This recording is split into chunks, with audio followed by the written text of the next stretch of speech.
안녕하세요, 드로잉자입니다. 오늘은 초록 사과를 그리는 방법에 대해서 알아보겠습니다.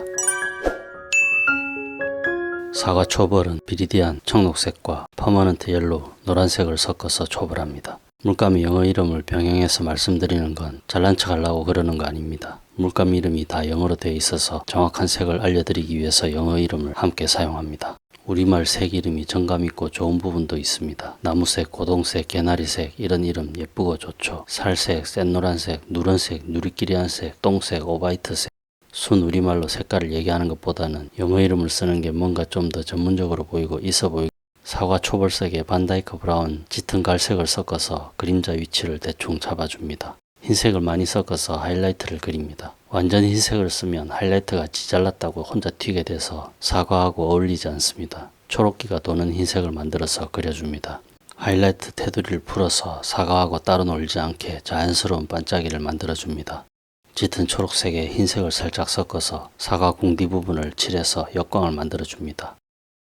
짙은 노란색을 섞어서 노란기가 감도는 초록색을 만들어서 윗부분에 채색합니다. 전문용어로 똥 묻은 초록색.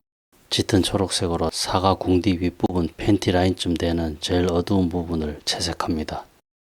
밝은 초록색으로 사과의 하이라이트 주변 밝은 부분을 채색합니다.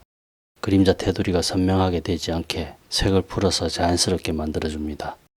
흰색을 많이 섞어서 배경을 칠합니다. 배경색은 정물에 따라 달라지는데 사과처럼 채도가 높은 사물은 밝은색 배경으로 채색하는 것이 좋습니다. 예전에 유행하던 얼굴 몰아주기 하는 것처럼 주제하고 대비되는 밝기로 채색해서 주제를 살려주는 겁니다. 팔레트가 바로 옆에 있지만 요만큼 거리 왔다 갔다 하는 것도 귀찮아서 붓에 발라서 이렇게 바로 그려주기도 합니다. 귀차니즘은 발명의 원동력이라고 하죠. 대가리는 엄청 좋은데 게으른 사람이 발명을 한다고 합니다. 그래서 에디슨이 세상에서 제일 게으른 사람. 그라데이션을 어떻게 하느냐가 사실적인 표현에서 중요한 부분입니다. 그라데이션이 어렵게 느껴지시는 분들은 이렇게 가는 붓으로 그려주면 붓자국이 작아지고 색 단계를 더 세밀하게 낼 수 있기 때문에 그라데이션을 좀 더 쉽게 하실 수 있습니다.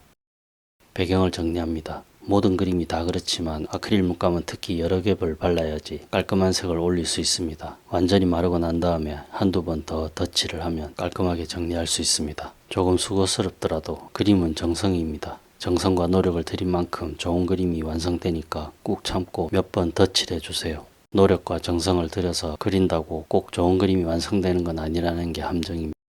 흰색을 묽게 해서 하이라이트가 튀지 않게 주변색하고 어울릴 수 있도록 풀어줍니다. 글레이징 기법입니다. 반투명의 필터를 입힌다고 생각하고 그려주는 겁니다. 사진에서 뽀샤시 필터 씌우면 못생긴 얼굴이 예뻐 보이는 것처럼 필터를 씌우는 겁니다. 묽게 채색할 때 색이 뭉쳐지거나 고르게 퍼지지 않는 부분이 생길 때는 휴지를 사용해서 펴발라주면서 뭉친 부분은 닦아냅니다. 똥 닦을 때처럼 세게 닦지 말고 손에 힘을 빼고 살살 문질러주는 것이 중요합니다. 사과의 전 무늬를 그려줍니다.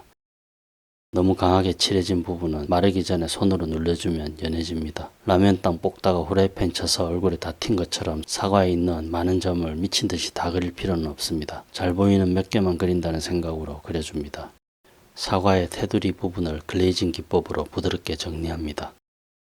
그림자를 그려줍니다.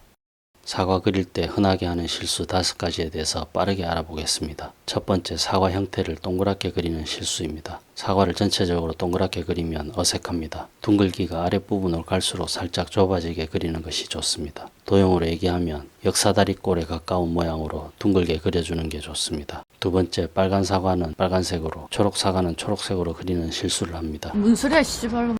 사과를 단색으로 명도 차이만 표현해서 그리면 플라스틱처럼 됩니다. 색을 다양하게 해서 그리는 것이 좋습니다. 주로 많이 사용하는 색을 기본으로 해서 그리는데 부분마다 조금씩 다양한 색이 보이게 그리는 것이 자연스럽습니다. 세 번째, 하이라이트를 같은 밝기로 그리는 실수입니다. 지금 그리는 초록 사과에서는 강한 하이라이트가 하나뿐이지만 대부분의 사과는 반짝이가 여러 군데 있는 경우가 많습니다. 이럴 때 하이라이트가 사과의 포인트가 되다 보니까 잘 그리고 싶어서 보이는 반짝이를 모두 같은 밝기로 선명하게 그리는 실수를 하게 됩니다. 그러면 오히려 산만해 보이고 효과도 떨어집니다. 포인트가 되는 반짝이 하나만 제일 밝게 그리고 다른 반짝이들은 밝기 단계를 낮춰서 그리는 것이 좋습니다. 네 번째, 사과 무늬를 너무 선명하게 많이 그리는 실수입니다. 지금 그리는 초록 사과는 무늬가 약해서 크게 신경 안 써도 되지만 과일 가게에 많이 있는 빨간색 부사 사과의 경우는 세로 줄무늬와 전무늬가 초록 사과에 비해서 많습니다. 이런 사과 무늬들을 보이는 대로 딥다 많이 그리다 보면 그림이 엉망이 되기 쉽습니다. 이럴 때 많은 무늬를 보이는 대로 다 그리기보다는